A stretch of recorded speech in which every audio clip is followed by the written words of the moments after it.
Why do bad things happen to good people, to bad people, to anyone? These are good questions and ones worth taking a few minutes to look at. Why don't you join me, Father Andrew, for a Catholic Jack's Faith Moment? When we're encountering disasters, hurricanes, floods, earthquakes, droughts, we have one main question. Why? Why does this happen? Why is there suffering? As Catholic Christians, we have biblical answers to this question. Our world was made to be good. We know that in the book of Genesis. God tells us this world was made to be good, and in our bones we know this world was made to be good.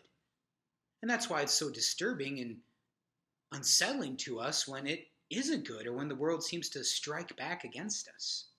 But as we go in the book of Genesis, we read in Genesis chapter 3 how Adam and Eve, in their sin, the original sin, the first sin, the origin of sin, how they affected not just themselves, not just their relationship with God, but they also affected the world around them. So, when bad things happen to good people or bad people or at all, it's an expression of how this world's been damaged and upset by sin. Thinking back to 2005 and Hurricane Katrina, I remember people asking or saying even, well, those people must have done something wrong for bad things to happen to them. No, that's not a Catholic or Christian understanding of these sort of sufferings. When these bad things happen, rather, it's an expression of how our world, our good home, has been twisted and upset by sin. A couple biblical expressions of the way that our world has been damaged and hurt by sin come to us first in the Old Testament with Job and his sufferings. Now, his sufferings aren't always natural disasters if you read the book of Job. But we see this expression, this wondering, why are these bad things happening to me, Job? There's all these long discourses wondering why. But at the end of it, Job comes to this one great longing. And he wishes, I know that my Redeemer lives. He prays, I know that my Redeemer lives, and from him I wait a recompense.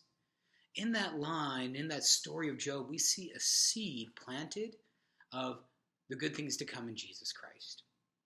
And then in the New Testament, one place we see this is in Romans chapter 8, where St. Paul says, all creation groans, and even now awaits its share in redemption.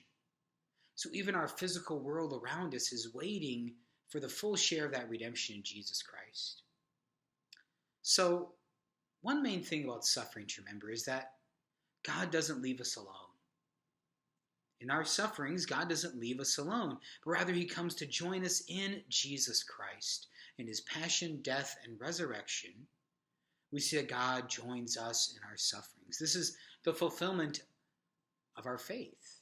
This is why as Catholics, when we celebrate the annual remembrance of the death of Jesus, we call it Good Friday. But that'd be another conversation.